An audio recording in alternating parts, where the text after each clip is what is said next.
पवन के झकोर से बादल मिट जात है, आदर मिट जात रोज रोज उनके आए से, आदर मिट जात रोज रोज उनके आए से। कह कभी गंगा, कह कभी गंगा, कह कभी गंगा, जगदम्बा के प्रताप से अमीर मिट जात है, अमीर मिट जात है गरीब के सताए से, अमीर मिट जात है गरीब के सताए से। प्यारे कथा प्रेमियों, धुंधुवारी ब्राह्मण कुल में जन्म लिया, लेकिन महीनों महीनों तक स्नान नहीं किया और कभी जीवन में स्नान करके भगवान सूर्य को अर्घ्यदान नहीं किया और को संध्या बंदन नहीं किया। ब्राह्मणों की जो माता है गायत्री, गायत्री मंत्र का जप नहीं किया और छोटे छोटे बच्चों को जब देखता था पड़ोसियों के तो कुएं में डाल देता था और कुत्ते के गले में हमेशा रस्सी और कच्चा बांध करके घूमा करता था और पशुओं की हिंसा करता था, सुरापान करता था और 5 वैश्याओं के जाल में फंसा था। मतलब दुनिया में कितने दुर्गुण होते हैं वे सारे दुर्गुण धुंधुवारी के अंदर थे और जितने सद्गुण होते हैं वो गोकर्ण जी के अंदर थे। ये अंतर है। गोकर्ण पंडित हो ज्ञानी, इसलिए गोकर्ण पंडित जी हुए, ज्ञानी हुए और धुंधुकारी महाकलह दुष्ट हुआ, व्यभिचारी हुआ, वैश्यगामी हुआ और ब्राह्मण अगर वैश्यगामी होता है तो मरना ही पड़ता है। और आज 5 वैश्याओं के जाल में फंसने के कारण वैश्याओं ने उसका वध कर दिया और भयंकर प्रेत हो जाता है और वैश्याएं वहां से भाग जाती। बाद में जब पता चलता है गोकर्ण जी महाराज को मेरा भाई कभी संध्या बंदन नहीं करता था, पिताजी को वन में जाना पड़ा, माताजी को कुएं में गिर करके प्राण गंवाने पड़े और स्वयं जो है 5 वैश्याओं के जाल में फंसने के कारण भयंकर प्रेत हो गया है। अब भाई होने के नाते उसकी सदगति करने का उपाय मुझे ढूंढना चाहिए और गया जी जाते हैं। कहाँ जाते हैं? गया जी जाते हैं और उसके नाम से श्राद्ध करते हैं, पिंडदान करते हैं और पूरे गया जी में प्रत्येक स्थानों पर पिंडदान और श्राद्ध करके जब वापिस आते हैं तो आप जानते हैं पुनः जब अपने घर में प्रवेश करते हैं तो कभी भैंसे का रूप धारण करे, कभी अग्नि का रूप धारण करे, कभी सिंह का रूप धारण करे, नाना प्रकार के रूप को धारण करके वह गोकर्ण जी को डराने लगा। और गोकर्ण जी तो ब्रह्मचारी थे, बोले वे दुष्ट कौन है तू? तब वो कहता है मैं आपका भाई हूँ, धुंधुवारी मेरा नाम है और यह दुर्गति मेरे ही पाप के कारण हुई है। मैं अपने ब्राह्मणत्व को नष्ट कर डाला, ब्राह्मण कुल में जन्म लेकर के वैश्याओं के जाल में फंसा।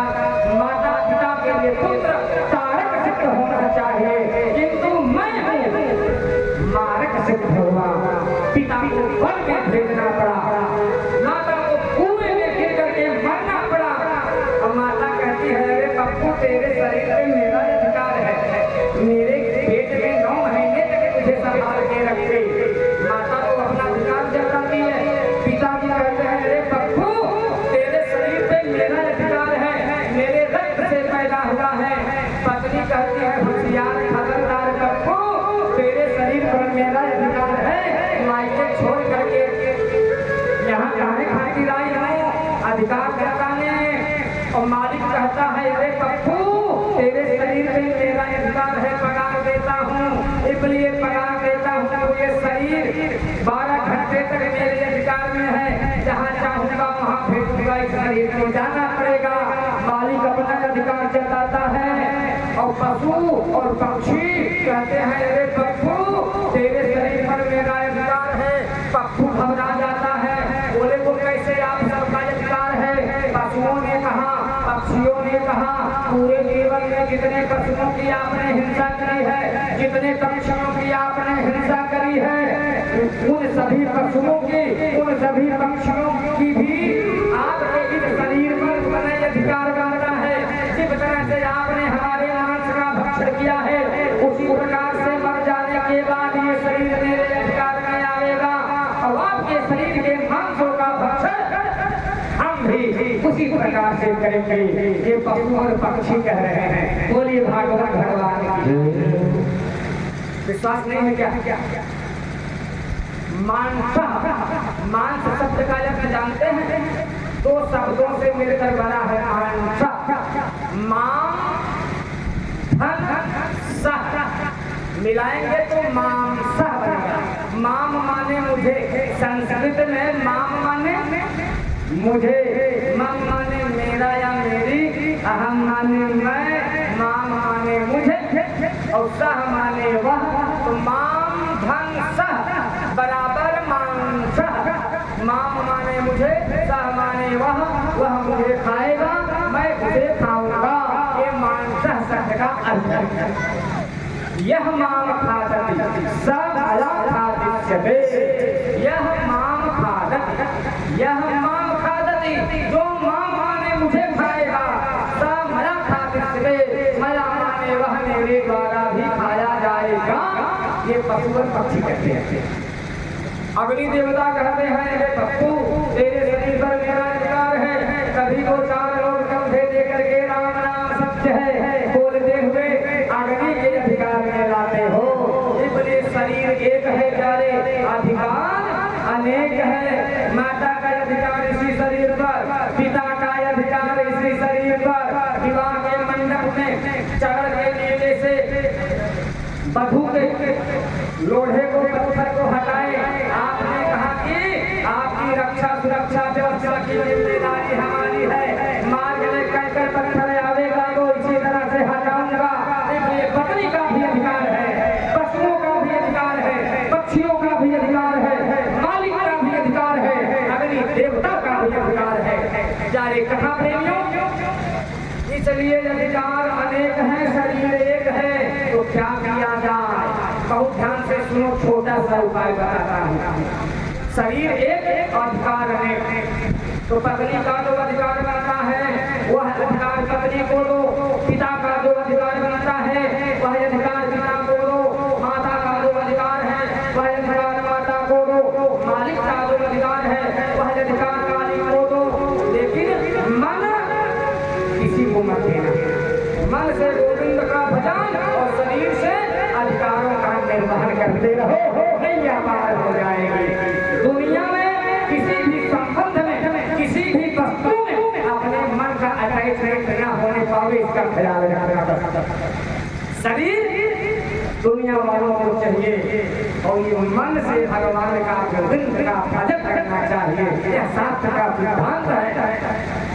शरीर पर ही सब अपना अधिकार जताते हैं और ये शरीर जब जल जाती है तब अधिकार कहाँ जाता है? तब मन पर कोई अधिकार नहीं जताता, आत्मा पर कोई अधिकार नहीं जताता। इसलिए शरीर दुनिया को चाहिए और ये मन गोविंद को। इसलिए गोपियाँ क्या करती थी? जमुना जी में जाती थी, खाड़े में जल भरती थी, सिर पे रखती थी, पीछे वाली सखी से बातचीत करती थी, लेकिन मन खड़े खड़े लगाती थी। मेरा खड़ा ठीक है, मन का अटैचमेंट खड़े पर, लेकिन व्यवहार पीछे वाली सखियों से करते हैं। तो संसार में आए हो, व्यावहारिक जगत में आए हो, व्यावहारिक जगत में आए हो, व्यावहारिक शरीर पाए हो, व्यवहार निभाओ शरीर से और मन से गोविंद का ध्यान लगाओ, नैया पार हो जाएगी। प्यारे कथा प्रेमियों, इस तरह से क्या होगा? गला में जाते हैं, स्नान करते हैं, पिंडदान करते हैं, प्रेत बन करके खून हटाने लगा। गोकर्ण जी ने प्रश्न किया, अभी तेरी मुक्ति नहीं हुई? गला जी में जा करके मैंने पिंडदान तेरा किया। बोले एक बार नहीं, सैकड़ों बार जाओ। गला जी जाते रहो, आते रहो, पिंडदान करते रहो, प्रेत शिला पर करो, सीता कुंड में करो, हर तीर्थों में जाओ, गया जी के क्षेत्र में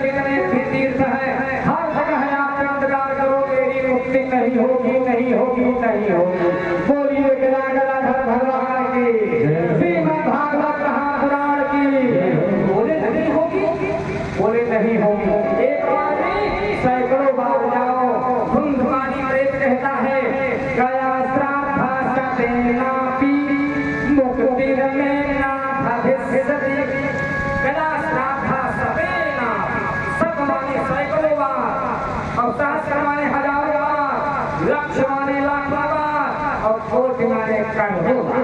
तो यहाँ लिखा गया गया श्राद्ध नाभि मुक्ति में माने मेरी मुक्ति न भविष्यति नहीं होगी। बोलिए भागवत भगवान की। अब गोकर्ण जी को बड़ा झटका लगा। बोले भैया कितना भी भले भले पितृ दोष भर में हो अंतिम औषधि यही है कि भैया अपने पितरों को गला में ले जाओ, गला श्राद्ध करो, शुद्ध और मुक्त हो जाएंगे। धुंधुकारी प्रेत कहता है छींक कह रहे हो, लेकिन बीच में थोड़ी गड़बड़ी हो गई है। बोले भागवत भगवान की जय हो। बोले क्या? बोले मैं क्यों बताऊं? व्यास जी ने भागवत महापुराण में आपकी बहुत प्रशंसा की है और हमारी बहुत बुराई की है। सही बात है ना? व्यास जी ने भागवत में धुंधुकारी के लिए एक बार भी प्रशंसा नहीं की है। धुंधुकारी महाफल, धुंधुकारी नंबर 1 का फल है, दुष्ट है, दुराचारी है, सीधा पार करने वाला है, वैश्यागामी है। यही चक्र लिखा गया धुंधुकारी के बारे में।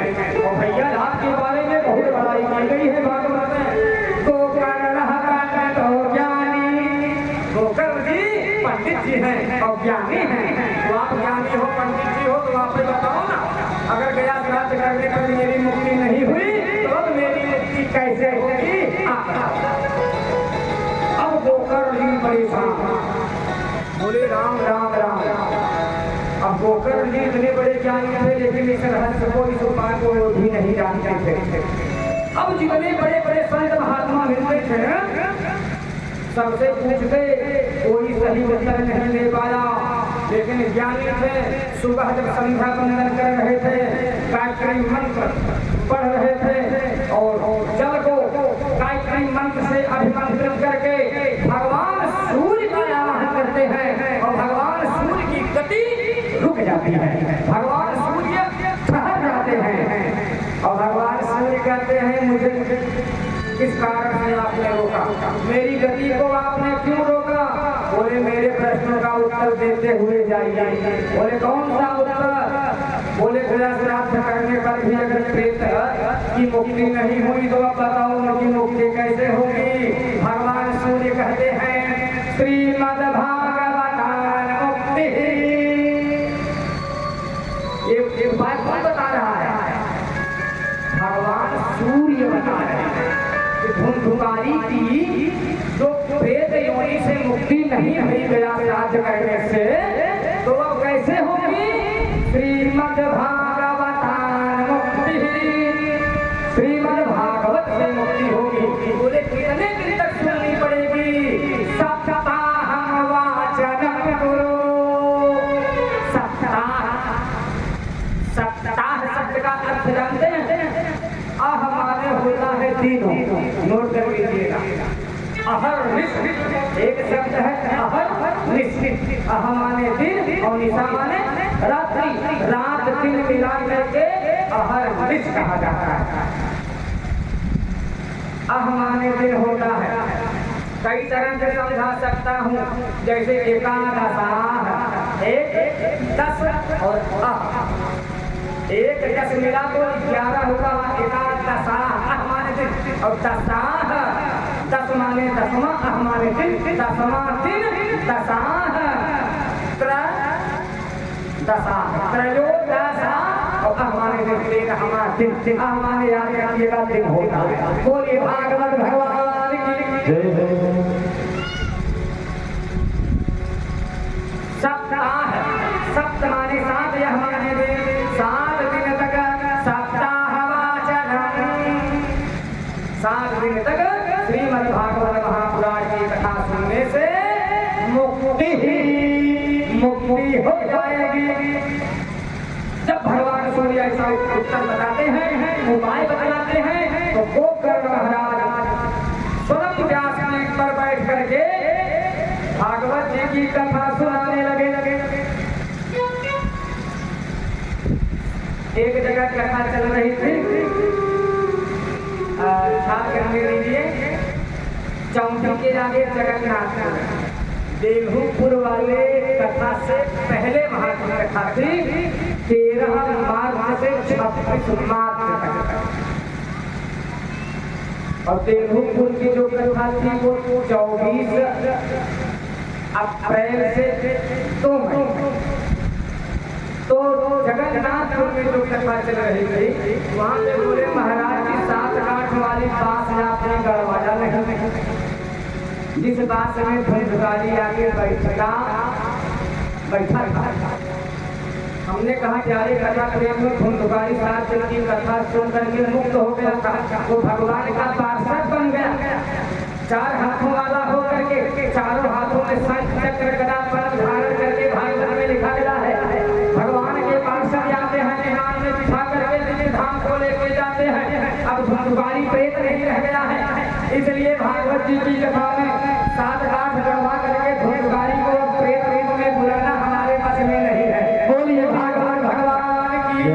बोले भागवत में लिखा गया है ना कि 7 गांठों वाली बांस में बैठा, मैंने कहा लिखा गया है, लेकिन वो बांस नहीं था। अरे महाराज बहुत बड़े बड़े कथावाचक कहते हैं बांस का, और उसके 7 गांठ में मैंने कहा मैं भी जानता हूँ, लेकिन वो बांस दूसरा है मेरी दृष्टि में, और वो 7 गांठ जो है ना वो भी दूसरी बात है, उसमें रहस्य है। वो 7 गांठ क्या है और वो बांस क्या है जो चटकती है, एक दिन की कथा से फटती है, वही तुम्हें बताने के लिए आज से बैठा हूँ। बोलिए भागवत भगवान की जय हो। उनके दिमाग से निकाला और अगले दिन इसका समाधान दिया कि बांस क्या और 7 गांठ क्या और धुंधकारी क्या है, धुंधुली कौन है, धुंध और याद करो पंडित जी कौन है। ये सारी बातें मुझे विस्तार से बतानी पड़ी तब समझे, नहीं तो बोलने बात नहीं गाना गया है।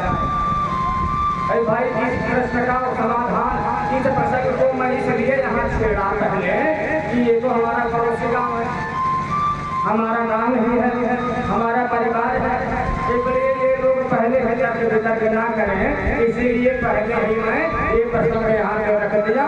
अगर कछु मन में संदेह हो भ्रम हो कि नहीं 7 गांठ गाड़ देने से मुक्ति मिल जाएगी हमारे किरणों को, और नहीं गाड़ेंगे तो मुक्ति नहीं मिलेगी, तो आप लोगों को जो अच्छा लगे सो कर लीजिएगा, करवा दीजिए, कोई दिक्कत नहीं। बोलिए भागवत भगवान की। और वैसे भी देखिए ना ये ध्वजा के रूप में पताका के रूप में यहाँ बांधा दिख रहा है, इसलिए कोई दिक्कत नहीं है। लेकिन मैं ये 7 गांठ है क्या, इसका तो हम वास्तविक आप सबको कल बताएंगे। अभी इस प्रसंग को जल्दी से हमें पूरा करने दीजिए प्यारे कथा प्रेमियों। फिर गोकर्ण जी कथा सुनाने लगे मरने में, और 7 गांठ वाले बांस के क्षेत्र में आगे धुंधकारी बैठा है। एक दिन की कथा से प्यारे कथा प्रेमियों गांठ चटक चटक चटक चटक चटक चटक चटक चटक चटक चटक करके चटकती है, और 7 दिन की कथा से वह प्रेत से मुक्त हो जाता है, और भगवान के पार्षद विमान लेके आते हैं, उसका स्वागत करते हैं, भगवान भी प्रकट होते हैं, गोकर्ण जी को गले से लगाते हैं, और जब वो विमान में बैठा करके धुंधकारी को ले जाने लगे, गोकर्ण जी ने प्रश्न किया, अरे भगवान के पार्षदों ठहरो ठहरो ठहरो। बोले क्या हुआ? बोले 4 बजे से 9 साढ़े 9 बजे तक भागवत जी की कथा चली, और सभी श्रोता जो है समान रूप से अपना समय दिए और सबने कथा सुनी, लेकिन विमान सिर्फ धुंधकारी के लिए आया नहीं। देवपुर से बताओ, यादव परिवार से आई, उनके लिए विमान नहीं आया, दूसरे गांव से भी श्रोता आए, उनके लिए भी विमान नहीं आया, और जिस गांव में कथा चल रही है बहुत से श्रोता थे, उनके लिए भी विमान नहीं आई, सिर्फ किसके लिए आई? धुंधकारी के लिए। और गोकर्ण जी को ये बात अच्छी नहीं लगी, भगवान के पास से तर्क करने लगे, सबको विमान आना चाहिए। बोले अभी बहुत कमी है श्रोताओं में, सबके लिए विमान नहीं आएगी, क्योंकि अभी ये श्रोता नहीं बन पाए हैं, अभी ये सरौता है, और कितने को कथा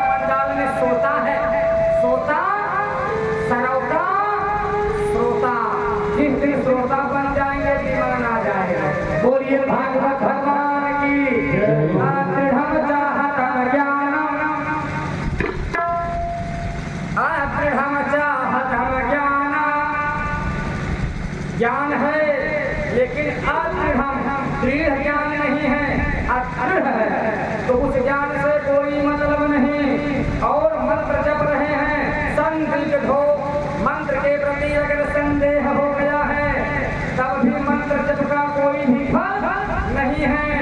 और प्रमादेन हतं श्रुतं, कथा सुनते हैं 10 घंटे बैठ के, लेकिन प्रमाद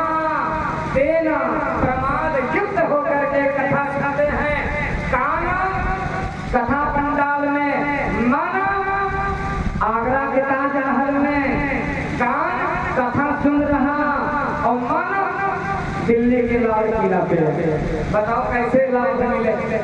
क्योंकि ये कान जो है सैनिक है और मन जो है सेनापति है। 10 सैनिक है, 5 कर्मेंद्रियां, 5 ज्ञानेंद्रियां। आंख सैनिक है, कान सैनिक है, जिह्वेंद्रिय सैनिक है, हस्तेंद्रिय सैनिक है, पादेंद्रिय सैनिक है, ये सब त्वचेंद्रिय सैनिक है। ये जितनी इंद्रियां हैं सब सैनिक, और मन जो है सेनापति है। जब तक मन की आज्ञा नहीं होती है तब तक ये इंद्रियां काम नहीं करती।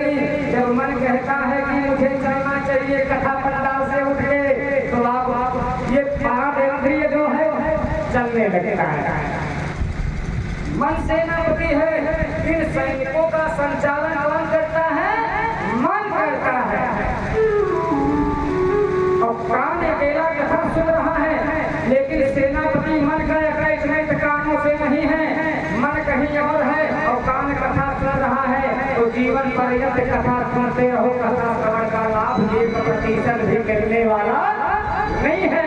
तो जिक्र नियम से धुंधकारी ने भागवत जी की कथा का आस्वादन किया, उस नियम का पालन करते हुए अन्य श्रोताओं ने नहीं सुना। बोले क्या क्या नियम है कथा सुनने के लिए? बोले 3 नियम है। बोले कौन कौन? श्रवणम,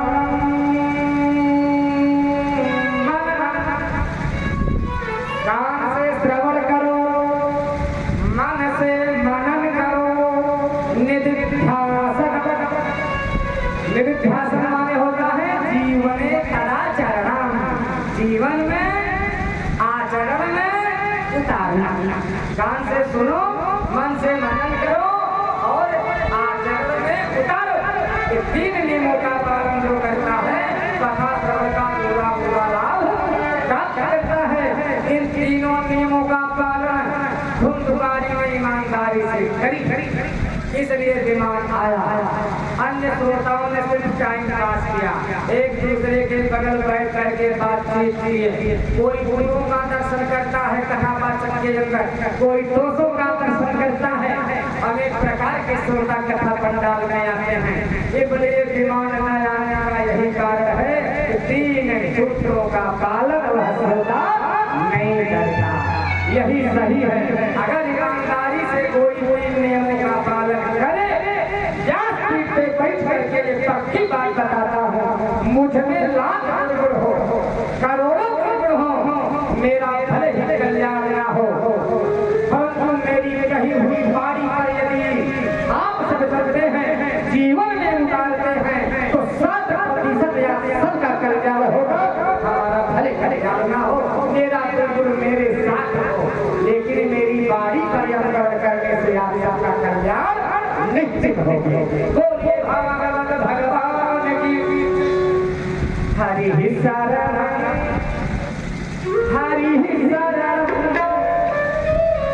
हरि शरण, हरि शरण, हरि शरण, हरि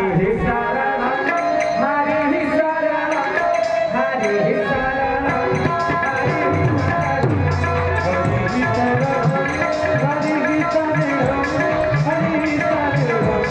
हरि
पड़ी जब भीड़ भगतों पर, पड़ी जब भीड़ भगतों पर,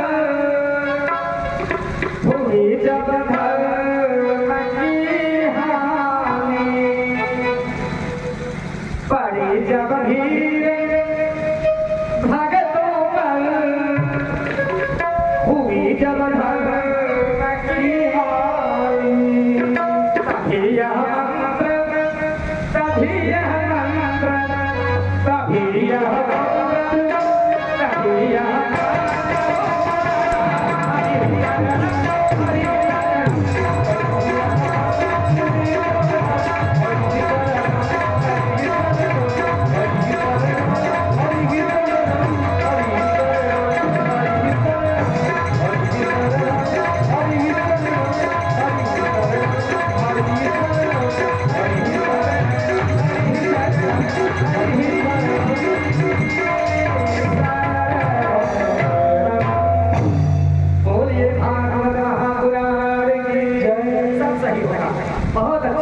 पहली संगीति के आप सब हमें बहुत प्रसन्न कर दिए हैं। ज्यादा नहीं बस एक कथा में आप सब हमारे गुरु गुरु गाएंगे, हम आप सब के चेला बन जाएंगे।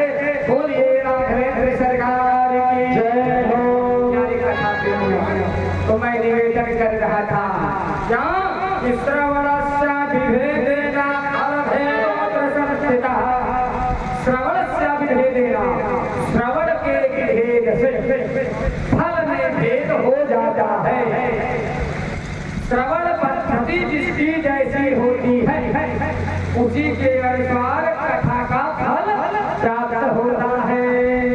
इसलिए फल भेद ततो जातो अजनाद अभिमानदा। फल भेद के कारण ही ये जो आपको दिखाई दे रहा है अंतर, वो श्रवण भेद के द्वारा फल में भेद हो रहा है। इसलिए आप चिंता ना करो, आप चिंता ना करो। कथा का जो 3 नियम है लोगों ने ध्यान नहीं दिया। पहला नियम है क्या कि कथावाचक के प्रति श्रद्धा का भाव रखना आवश्यक होता है। उपदेशक के प्रति गुरुता का भाव जरूरी होता है, जो कि श्रोताओं के अंदर कथावाचक के प्रति श्रद्धा का भाव नहीं था, गुरुता का भाव नहीं था। फिर कैसा भाव था? बोले टिकरी ग्राम में कथा चल रही है और जो कथावाचक थे वो पड़ोसी के गांव कलवारी ग्राम सभा के थे। आधा किलोमीटर का ही फासला है, इसलिए गुरुता का भाव, श्रद्धा का भाव अंदर नहीं बन पाया, जिसके कारण श्रवण भेद के कारण फल में भेद हो गया। पहला कारण बोले इसका मतलब है कि कथावाचक के प्रति श्रद्धा का भाव जरूरी है। बोले और नहीं तो क्या? जब तक उपदेशक के प्रति गुरुता का भाव, श्रद्धा का भाव नहीं होगा तब तक कथा श्रवण का बोले अच्छा। बोले दूसरा नियम, बोले उपदेशक के प्रति श्रद्धा हो, बोले श्रोताओं के अंदर जिज्ञासा हो, कथा सुनने के लिए पिपासापन हो, रसिकता हो, भावुकता हो। जबरदस्ती उन्हें कथा सुनाना ना पड़े, बल्कि वो स्वयं कथा सुनने के लिए बैठे रहे और बीच बीच में कहते रहे अरे महाराज जी आधा घंटे तक, आधे घंटे तक और कथा चलने दो। और जो ये कहते महाराज बस अब कथा से हम अघाई गए, तो रामचरित के सुनत अघाही। राम जी की कथा सुनते सुनते जो ये बोल देवे बस महाराज जी तो हमें अघाई गए, तो समझ लीजिए कथा अभी तक उसने सुन नहीं पाया और न कथा का उसे लाभ ही मिलने वाला है। इसलिए क्या करना है? कथावाचक के प्रति श्रद्धा हो और स्वयं के अंदर अपने अंदर जिज्ञासा हो और कथा सुनने के लिए आओ तो निर्मत्सरता का भाव रख के आओ। किसी के प्रति मत्सर मन में लेकर मत आओ। मत्सर जानते हैं? मत्सर का अर्थ क्या है? मत्सर मत्तः अग्रे सर्वीति मत्सरः।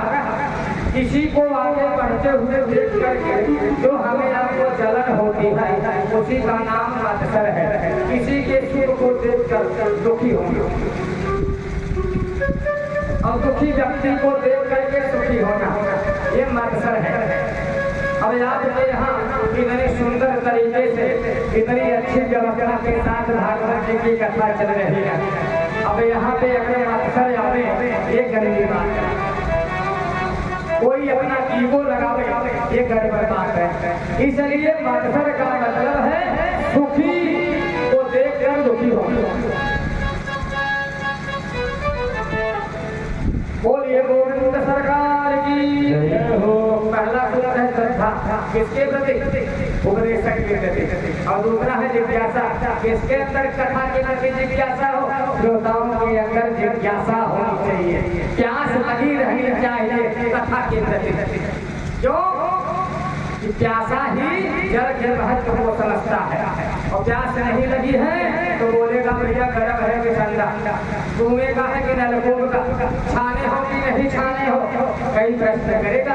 और प्यासा होगा एक भी प्रश्न नहीं करेगा, ठंडा हो गया गर्म हो गया क्या मतलब, पानी से मतलब है। फिर वो भक्ति के साथ में जल का पान करेगा। बोलिए गोविंद सरकार की जय हो।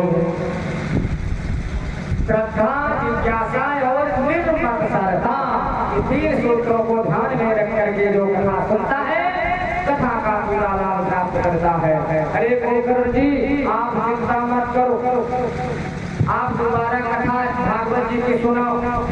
इस बार पक्की गारंटी से मैं कहता हूँ कि सब मुक्त हो जाएंगे, सबके लिए विमान आएंगे। तो भागवत में लिखा गया श्रावणे मासी गोकर्ण, किस मास में? श्रावणे मास गोकर्ण। गोकर्ण जी दोबारा श्रावण मास के महीने में भागवत जी की कथा सुनाते हैं। और क्या हुआ? कथा मुझे कथा पुनः माने दोबारा श्रावण मास के महीने में कथा सुनाते हैं। और हुआ क्या? गोकर्णे न गोपालो, गोकर्णे न गोपालो, गोकर्ण जी से, गोकर्ण जी के साथ गोपाल भगवान भी आते हैं उन्हें लेने के लिए। और कैसे? गोलोकम गोपवल्लभम। और कथा श्रवणतः प्रीतो निर्ययौ भक्तवत्सलः अयोध्यावासिनः पूर्वं यथा रामेण संगताः तथा कृष्णेन तेना गोलोकमयो विदुर्लभम्। अयोध्यावासिनः पूर्वं यथा रामेण संगतः। समझ में आया? अयोध्यावासिनः, अयोध्यावासी राम जी तरह से साकेत धाम जाने लगे। तो कैसे गए थे आप सभी जानते हैं, चौपाई याद है कि नहीं? प्रजा सहित दोहा है, प्रजा सहित रघुवंश मणि, प्रजा के सहित भगवान श्री राम किमी गवने अपने धाम को अपनी पूरी प्रजाओं के साथ जाते हैं। उसी प्रकार से अयोध्यावासिनः पूर्वं यथा रामेण संगताः तथा कृष्णेन, उसी प्रकार से भगवान कृष्ण के साथ, गोकर्ण के साथ सारी प्रजा, यहाँ तक कि पशु और पक्षियों के लिए भी विमान आता है। और सभी शुद्ध होकर के, मुक्त होकर के दिव्य धाम को जाते हैं। बोलिए भागवत महापुराण की जय हो। पहली बार जब कथा भई तो सिर्फ धुंधुकारी के लिए विमान आया, और दूसरी बार जब कथा भई तो जिसके भी कानों में भागवत जी की कथा के शब्द पड़े थे, ध्वनियां पड़ी थी, वे सभी शुद्ध और मुक्त हो जाते हैं दूसरी बार ही। और आप सब जीवन में श्रीमद् भागवत महापुराण की कथा कई बार सुने हैं, अब तक विमान क्यों नहीं आया, इसका पता आप सबने लगाया? दूसरी बार तो पशु पक्षी भी मुक्त हो गए, और आप सब श्रीमद् भागवत महापुराण की कथा अपने क्षेत्रों में कई बार भरी है, कई बार गए सुनने के लिए विमान काहे नहीं आया जानते हैं। इसकी कथा तो हम कल ही सुनाएंगे, फिलहाल अभी इतना जान समझिए कि विमान का मतलब क्या हो गए। विमान शब्द का अर्थ क्या होता है? मान जहाँ से निकल जाए, मान या विमान अंदर से निकल जाए समझ लेना विमान आ गया। क्योंकि विमान शब्द है, वि उपसर्ग है, विगतम मानम विमानम, विगतम मानम विमानम। कथा सुनने के बाद अंदर का मान अभिमान विगतम, गतम माने निकल जाए विमान, उसे विमान कहते हैं। और कथा सुनने के बाद मान अंदर भरा हुआ है, अभिमान अंदर बड़ा हुआ है, जीवन पर्यंत विमान आने वाला नहीं है। इसलिए कथा सुनने के बाद मान अभिमान जिस दिन निकल गया अंदर का, उसी दिन विमान आ गया। ये शुद्ध शुद्ध विमान शब्द का अर्थ है। तो प्यारे कथा प्रेमियों, आज कथा सुनने से एक गांठ आप सब अपना भी चटकार जैसे बांस की गांठ कर सकती है। वो मान अभिमान रूपी गांठ आज अंदर से निकाल दो, विमान आ जाएगा साथ में। फिर व्यास जी से कहता हूँ, बोलिए भागवत भगवान की जय हो। आइए मिश्रा परिवार से निवेदन है कि भक्ति के साथ में आरती में सहयोगी सिद्ध हो। आज कथा को विलंब से प्रारंभ किया है और जल्दी ही विश्राम दिया गया। कल से इसमें कोई भी विमर्शा नहीं की जाएगी। कल से हमारे कलाकार बंधुओं से विनम्र निवेदन है, ये गोविंद जी की कथा है, इसमें आप सब जो है अपना भी सहयोग करके हमारे फल को, हमारे उत्साह को क्षीण नहीं करेंगे, आगे उत्साह का वर्धन करेंगे, ये निवेदन है। इसी के साथ में ये मिश्र परिवार खड़े होकर के भागवत भगवान जी की आज्ञा करेंगे। बोलिए भागवत भगवान की जय हो।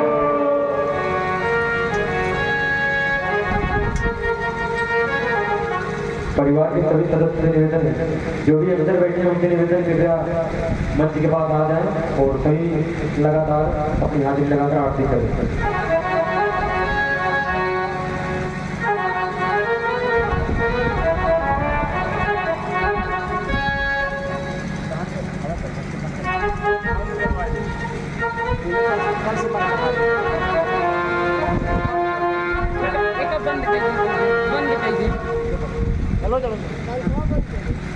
यजमान परिवार से निवेदन है, आ जाए श्री परिवार लोग। श्री भागवत भगवान की है आरती, पापियों को पाप से है दान। श्री भागवत भगवान की है आरती, पापियों को पाप से है दान। श्री भागवत भगवान की है आरती, पापियों को पाप से है आरती। ये अमर ग्रंथ ये मुक्ति पंक्ति पंचम वेद निराला, नौ ज्योति जलाने वाला। ये अमर ग्रंथ ये मुक्ति पंक्ति पंचम वेद निराला, नौ ज्योति जलाने वाला। हरि नाम यही नाम यही, हरि नाम यही नाम यही, यह जग मंगल की आरती, पापियों को पाप से है आरती। भागवत भगवान की है आरती, पापियों को पाप से है आरती।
और यहाँ आज जैसे श्रीमद् भागवत महापुराण